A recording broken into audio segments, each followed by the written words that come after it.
ఈ ఎంట సందడి చూడండి అంటూ రంగురంగుల ముగ్గులు స్వాగతం పలుకుతాయి.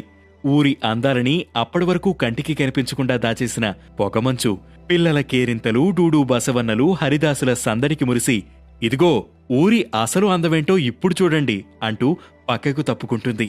పల్లె పల్లెల్లోనూ కనిపించే సంక్రాంతి సందడి ఇది. అందుకే ఏడాదికి సరిపడేంత జ్ఞాపకాలను నింపే ఈ 3 రోజుల పండగ కోసం ఎక్కడెక్కడి వారు కూడా పల్లెబాట పడతారు.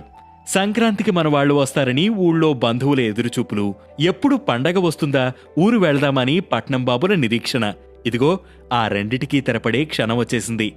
ఆటో దిగి ఇంటి గుమ్మం ముందు నిలిచిన కొడుకు కోడలు, కూతురు అల్లుణ్ణి చూసి అమ్మ కళ్ళు చెమర్చిన క్షణం, వాలు కుర్చీలో కూర్చుని పేపర్ తిప్పుతున్న తండ్రి పెదవిపై చిరునవ్వు విరిసిన క్షణం. ఇది మరుపురాని క్షణం.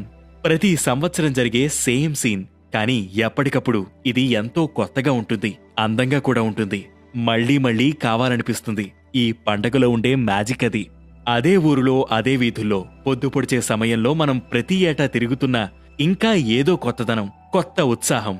మనం పెద్దవాళ్ళమైపోతున్నా మనుషులు మారుతున్నారు తప్ప ఆ ఊరిలో పండగల్లో కనపడే ఎమోషన్స్ మారవు. పల్లెల్లో తిరిగే పిల్లల్ని చూసి మనకి మన బాల్యం గుర్తొస్తుంటుంది.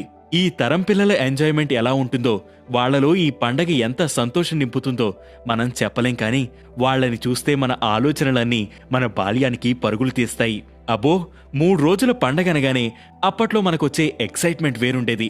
తెల్లవారుజామునే లేచి పరగడుపున వెళ్లి భోగిమంటల ముందు కూర్చోవడం, తర్వాత అమ్మ నలుగు పెట్టి తలస్నానం చేయించి కొత్త బట్టలు తొడిగితే ఆ డ్రెస్సులతో వీధుల్లో తిరుగుతూ తెగ ఫోజులు కొట్టేసేవాళ్లం. ఎవరైనా రే నీ డ్రెస్ అదిరిపోయిందిరా అంటే అబ్బో గాల్లో తేలిపోయినట్టుండేది. ఇక గాలిపటాల కోసం రక్తాలు చిందించామనుకోండి, సరిగ్గా ఎగరవేయడం రాక వాటిని పట్టుకుని వీధుల్లో పరిగెట్టడం, ఆ పతంగి కాస్త గాల్లోకి ఎగిరిందనగానే ఉత్సాహంగా వెనక్కి తిరిగి చూడటం అందమైన జ్ఞాపకాలు కదూ. 3 రోజులు ఆటాపాటలతో సందడి సందడిగా సాగిపోయేది. కాని ఆ 3 రోజుల్లో ప్రతిరోజు ఏదో తెలియని కొత్త ఉత్సాహం మనలో నిండేది. పిల్లల కేరింతలు, ఆడపిల్లల సవ్వడితో, పెద్దల పిచ్చాపాటితో సందడి సందడిగా ఉండే ఆ ఊరు కనుమ సాయంత్రానికి డీలా పడిపోతుంది. ఒక్కొక్కరూ మళ్లీ గ్రామాన్ని వదిలి వెళ్లిపోయేందుకు సామాన్లు సర్దుకుంటుంటే ఈ 3 రోజులు చేసిన సందడినంతా గుర్తు తెచ్చుకుంటుంది ఆ ఊరు.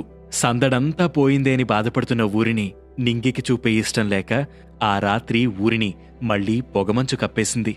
ఆ మర్నాటి నుంచి నవ్వులు, కేరింతలు, పండగ సందడి లేక బోసిగా ఉన్న ఆ 3 రోజుల జ్ఞాపకాలను గుర్తు తెచ్చుకుంటూ మరో సంక్రాంతి కోసం ఆ ఊరు ఎదురుచూస్తుంటుంది.